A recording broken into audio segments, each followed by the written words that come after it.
السلام علیکم ورحمۃ اللہ وبرکاتہ۔ الحمد للہ رب العالمین والصلاة والسلام علی نبینا محمد وعلی آلہ وصحبہ اجمعین، اما بعد۔ الحمد للہ، اللہ کا بہت بڑا احسان اور کرم ہے کہ ہم رمضان المبارک مہینے کو پائے ہیں اور ہمیں یہ نصیب ہوا ہے کہ ہم اس رمضان المبارک کے مہینے میں روزہ رکھیں اور اللہ کی بہت زیادہ سے زیادہ عبادت کریں اور زیادہ سے زیادہ اللہ سے توبہ اور مغفرت کریں اور اپنے گناہوں کی معافی طلب کریں اللہ تبارک و تعالیٰ سے۔ یہ ایک سنہرا موقع ہے ہمارے لیے کہ ہم اس رمضان المبارک کے مہینے میں جو انسان اللہ سے دعا کرے، انشاءاللہ اللہ تبارک و تعالیٰ اس کی دعا کو قبول فرمائے گا، اور شرط یہ ہے کہ اس کی نیت صاف ہو کہ انشاءاللہ آگے سے وہ کام اور وہ گناہ نہیں کرے گا جس گناہ کی وہ معافی طلب کر رہا ہے۔ معزز سامعین کرام، رمضان المبارک کے مہینے میں انسان روزہ رہتا ہے، لیکن بہت ساری چیزیں ایسی ہیں جو اس سے غلطی سے سرزد ہو جاتی ہے، یا کچھ چیزیں ایسی ہیں جو جان بوجھ کر کے کرتا ہے۔ تو کیا بہت ساری چیزیں ایسی ہیں جو غلطی سے کر لے تو کیا اس کا روزہ ٹوٹ جائے گا یا اس کا روزہ باقی رہے گا؟ آئیے ہم بہت ساری چیزیں ایسی ہیں جو جانتے ہیں کہ انسان کا روزہ کیسے ٹوٹتا ہے اور کیسے نہیں ٹوٹتا ہے۔ سب سے پہلے چیز، اگر انسان کے پیٹ کے اندر کوئی بھی چیز جان بوجھ کر کے جاتا ہے، کوئی بھی چیز جان بوجھ کر کے اگر انسان اپنے پیٹ کے اندر داخل کرتا ہے تو اس کا روزہ ٹوٹ جائے گا۔ جیسے جان بوجھ کر کے کھانا پینا،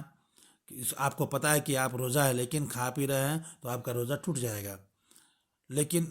اگر آپ غلطی سے کھا لیے تو آپ کا روزہ نہیں ٹوٹے گا۔ آپ بھول کر کے کھائے، آپ کو پتہ نہیں ہے کہ ہم روزہ ہیں، یاد نہیں رہا، اس لیے کہ شروع کے دنوں میں 1 2 3 دن ایسے ہوتا ہے کہ انسان کو پتہ نہیں چلتا، چونکہ پورا 11 مہینہ کھاتا پیتا رہا ہے اور 1 مہینے روزہ رہنا ہے، تو شروع کے کچھ دنوں میں انسان کو یاد نہیں رہتا ہے، بھول جاتا ہے۔ تو اگر بھول کر کے کھا پی رہے ہیں تو انشاءاللہ روزہ مکمل کریں۔ یہ نہیں کہ آپ بھول کے کھا لیے تو نہیں ہمارا روزہ ٹوٹ گیا، نہیں، بالکل نہیں۔ آپ اگر بھول کے کھا لیے ہیں یا بھر پیٹ پانی بھی پی لیے ہیں تو آپ جو ہے روزہ مکمل کر لیجئے، اس کے یاد آنے کے بعد ایک لقمہ بھی منہ میں نہیں ڈالیے۔ تو اگر جان بوجھ کر کے کھا پی رہے ہیں تو روزہ ٹوٹے گا،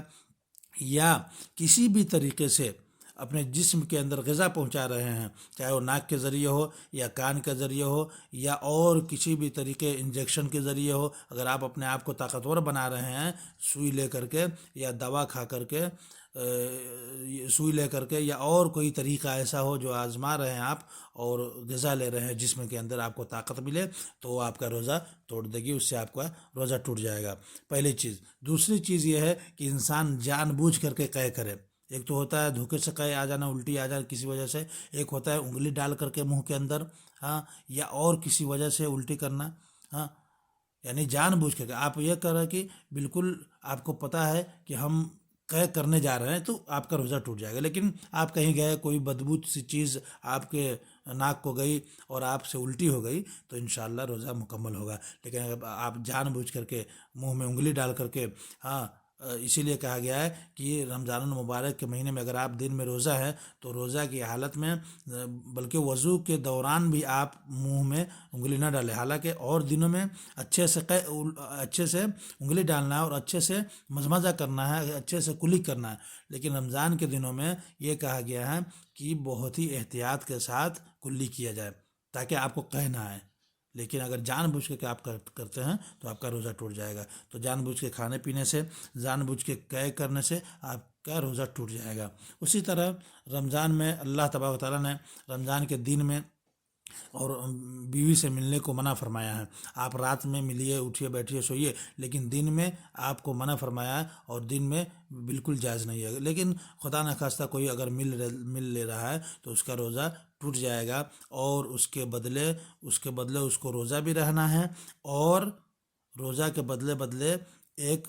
غلام کو آزاد بھی کرنا ہے۔ یہ جرم کی سزا ہے۔ اگر آپ جرم کر لے رہے ہیں کہ آپ اپنے بیوی کے ساتھ مل لیتے ہیں تو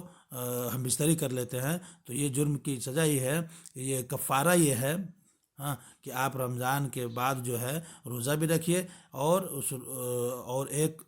غلام کو آزاد کیجیے۔ اگر اس کی طاقت نہیں ہے، جیسا کہ آج کل کے دنوں میں ایسا نہیں ہے، تو آپ کو چاہیے کہ لگاتار 2 مہینہ لگاتار روزہ رکھنا ہے۔ یہ نہیں کہ ایک دن رہے ایک دن چھوڑ دیے، بالکل نہیں، لگاتار روزہ رہنا ہے آپ کو 2 مہینے، یہ کفارہ ہے۔ اور اگر آپ وہ بھی نہیں کر پاتے ہیں 2 مہینے لگاتار، تو 60 مسکین کو کھانا کھلانا ہے، 60 مسکین کو کھانا کھلانا ہے۔ یہ صرف سزا ہے دن میں عورت کے ساتھ ہم بستری کرنے کا، اپنے بیوی کے ساتھ سونے کا، اس سے روزہ تو ٹوٹ ہی جاتا ہے، لیکن ایکسٹرا سزا، ایکسٹرا اس کو کفارہ جو ہے ادا کرنا آپ کو رمضان کے بعد، جو ان تینوں چیزوں میں سے ایک ہے۔ یا تو آپ قضا کیجئے، ایک دن روزہ رکھ لیجئے ایک دن ٹوٹا ہے تو، اور اس کے بدلے غلام آزاد کیجئے، جو آج کے دور میں نہیں ہے۔ تو آپشن ہمارے پاس دوسرا آیا کہ یا تو ہم لگاتار 2 مہینے روزے رکھیں، اگر لگاتار نہیں رہ پاتے ہیں، طاقت نہیں ہے، تو ہم 60 مسکین کو کھانا کھلا دو، انشاءاللہ وہ آپ سے درگزر اور وہ قضا ہو جائے گا۔ اسی طرح منی نکالنے سے انسان جو ہے اپنے ہاتھ سے کھیل کر کے، رمضان کے دنوں میں کچھ لوگ ہوتے ہیں جو غلط چیزیں دیکھ کر کے رمضان کے دن میں غلط چیزیں دیکھتے ہیں، جس سے اس کا شہوت جاگتا ہے اور منی نکل آتا ہے، تو اس سے بھی اس کا روزہ ٹوٹ جائے گا۔ اور اس سے احتیاط کرے اور اس روزے کو جو ہے قضا کرے گا آنے والے دنوں میں۔ لیکن چاہیے کہ انسان جو ہے ان ساری چیزوں غلط چیزوں سے بچے، اور غلط ویڈیو دیکھنے سے بچے۔ آج کے دنوں میں جو پھیلتا ہے فیس بک وغیرہ پہ، اور بھی جو چیزیں ہیں، انسٹاگرام ہے اور ٹویٹر ہے، ان ساری چیزوں پر غلط چیزیں آتی ہیں، تصویریں آتی ہیں، ان سے انسان بچے، اس کو نہ دیکھے۔ تو اسی طرح منی نکلنے سے روزہ ٹوٹ جاتا ہے، اگر جان بوجھ کر کے منی نکال رہا ہے تو۔ اگر کوئی سویا ہوا ہے دن میں، خدا نہ خواستہ وہ خواب دیکھا اور اس کا لنگی گیلی ہو گئی یا منی نکل گیا، تو اس سے روزہ نہیں ٹوٹتا ہے، لیکن جان بوجھ کر کے نکالنے سے روزہ ٹوٹ جاتا ہے۔ اسی طرح اگر کوئی عورت ہے، اس کو حیض آ گیا رمضان کے دنوں میں، تو وہ حیض کے دنوں میں روزہ نہ رکھے، اور اس کا روزہ جو ہے ٹوٹ گیا، وہ آنے والے دنوں میں مکمل کرے۔ اسی طرح اگر کسی کو نفاس آ رہا ہے، تو وہ بھی جو ہے یعنی پیدائش کے بعد جو خون آتا ہے بچے کی پیدائش کے بعد، تو وہ روزہ نہ رکھے، اس کا روزہ ٹوٹ گیا۔ پھر اگر کسی کی کوئی بچہ جنی رمضان کے دنوں میں، تو روزہ ٹوٹ گیا۔ تو یہ ساری چیزیں جس سے روزہ ٹوٹ جاتا ہے اور آنے والے دنوں میں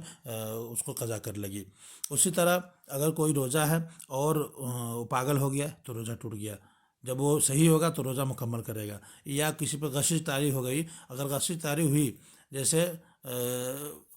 اپنے یہاں بولتے ہیں نا بے ہوش ہو جانا، بے ہوش ہو گیا، اگر وہ بے ہوش دن میں کسی وقت ہوا ہے، جیسے 1 گھنٹے کے لیے 2 گھنٹے کے لیے، تو انشاءاللہ اس کا روزہ ہو جائے گا، اور مکمل روزہ کرے، روزہ مکمل کر لے، وہ دن کا روزہ اس کا نہیں ٹوٹے گا۔ لیکن اگر وہ صبح یعنی فجر سے پہلے اس پہ غشی طاری ہوئی، یا بے ہوش ہوا اور شام مغرب کے بعد ہوش آیا، تو اس کا روزہ وہ ٹوٹ گیا، اور روزہ نہیں ہے، اس روزے کو وہ آگے جو ہے آنے والے دنوں میں مکمل کرے گا، قضا کرے گا۔ اسی طرح اگر کوئی اسلام چھوڑ دیا، دین اسلام سے چلا گیا، جیسے آج ہم دن میں روزہ ہیں، لیکن آج ہم انکار کر دی کہ ہم مسلمان نہیں ہیں، تو یہ روزہ اس کا قبول نہیں کیا جائے گا اللہ کے نزدیک، وہ بلکہ کیا بولتے ہیں، وہ چونکہ اسلام سے کفر کی طرف چلا گیا، تو اس کا روزہ ٹوٹ گیا۔ اللہ تبارک و تعالیٰ سے چاہیے، یہ ساری چیزیں ہیں جس سے روزہ ٹوٹ جاتا ہے۔ اللہ تعالیٰ ہم تمام مسلمانوں کو ہر غلط کام سے بچائے اور صحیح عمل کرنے کی توفیق دے، آمین۔ وآخر دعوانا الحمدللہ رب العالمین۔